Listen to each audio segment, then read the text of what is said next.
الحمد لله نحمده ونستعينه ونستغفره ونؤمن به ونتوكل عليه ونعوذ بالله من شرور أنفسنا ومن سيئات أعمالنا من يهده الله فلا مضل له ومن يضلله فلا هادي له ونشهد أن لا إله إلا الله وحده لا شريك له ونشهد أن سيدنا وسندنا محمدا عبده ورسوله أما بعد فأعوذ بالله من الشيطان الرجيم بسم الله الرحمن الرحيم الحمد لله رب العالمين الرحمن الرحيم مالك يوم الدين إياك نعبد وإياك نستعين وقال النبي صلى الله عليه وسلم أول من يدعى إلى الجنة يوم القيامة الذين يحمدون الله في السراء والضراء أو كما قال النبي صلى الله عليه وسلم صدق الله مولانا العظيم وصدق رسوله النبي الكريم الأمين ونحن على ذلك لمن الشاهدين والشاكرين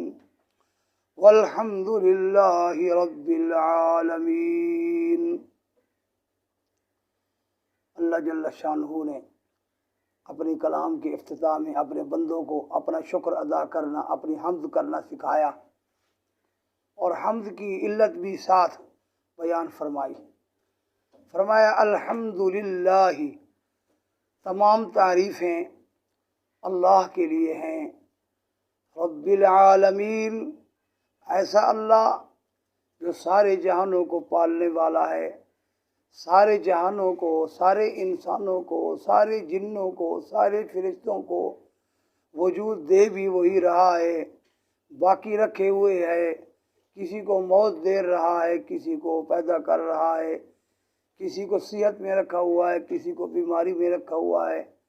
کسی کو کسی حالت میں، کسی کو کسی حالت میں، واللہ من ورائہم محیط، اللہ تعالیٰ نے سب کو گھیرا ہوا ہے، کوئی اس کے قبضہ قدرت سے باہر نہیں ہے۔ ساری کائنات کا حقیقی چلانے والا اللہ ہے، ظاہری طور پر کوئی اور چلانے والے لگتے ہیں، لیکن ان سب کا ریموٹ کنٹرول اللہ کے ہاتھ میں ہے۔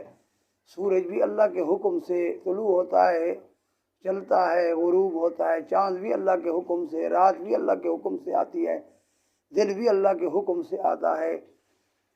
اللہ تعالی نے کائنات کو وجود دے کر رکھا ہوا ہے، جب چاہے گا اس کو ختم کر دے گا، جس کو چاہتا ہے اس کو ختم کر دیتا ہے۔ اس لیے حقیقی توجہ سب کی اللہ کی طرف ہونی چاہیے۔ رب العالمین سارے کائنات کو، سارے جہانوں کو پالنے والا ہے، اس کو ضرورت کیا ہے پالنے کی؟ الرحمن، بے حد مہربان ہے، اپنی رحمت کا اظہار کرنے کے لیے اس نے کائنات کو چلایا ہوا ہے۔ اس کی رحمتیں بے بہا نعمتیں، بے شمار نعمتیں ساری مخلوق پر موسلادھار بارش کی طرح برس رہی ہیں، اور یہ نعمتیں اور یہ رحمتیں بے شمار کب تک چلتی رہیں گی؟ الرحیم، اس کی رحمت کی حد بھی ہے، اس لیے ترجمہ کرتے ہیں نہایت مہربان ہے۔ رحمت کی حد کب ہے؟ مالک یوم الدین، کہ ایک دن آئے گا کہ اللہ تعالیٰ آسمانوں کو ختم کر دے گا، زمینوں کو ختم کر دے گا، سمندروں کو ختم کر دے گا، سورج کو لپیٹ لیا جائے گا، چاند کو لپیٹ لیا جائے گا، ستارے جھڑ جائیں گے، یہ ساری کائنات کو ختم کر کے میدان حشر قائم کرے گا اللہ تعالیٰ۔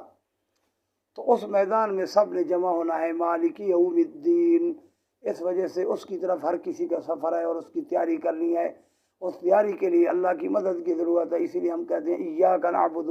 اللہ ہم تیری ہی عبادت کرتے ہیں، وایاک نستعین، تو جی سے مدد مانگتے ہیں۔ تو اللہ کی ہر حال میں تعریف کرنا، شکر ادا کرنا باعث رحمت ہے بندے کے لیے۔ اور حدیث شریف میں نے جو پڑھی، نبی علیہ السلام نے فرمایا اول وہ لوگ جو جنت کی طرف بلائے جائیں گے وہی لوگ ہوں گے جو اللہ کی تعریف کرتے رہتے ہیں، خوشی میں بھی غمی میں بھی ہر حال میں اللہ کی تعریف کرتے ہیں۔ اللہ جل وعلا شان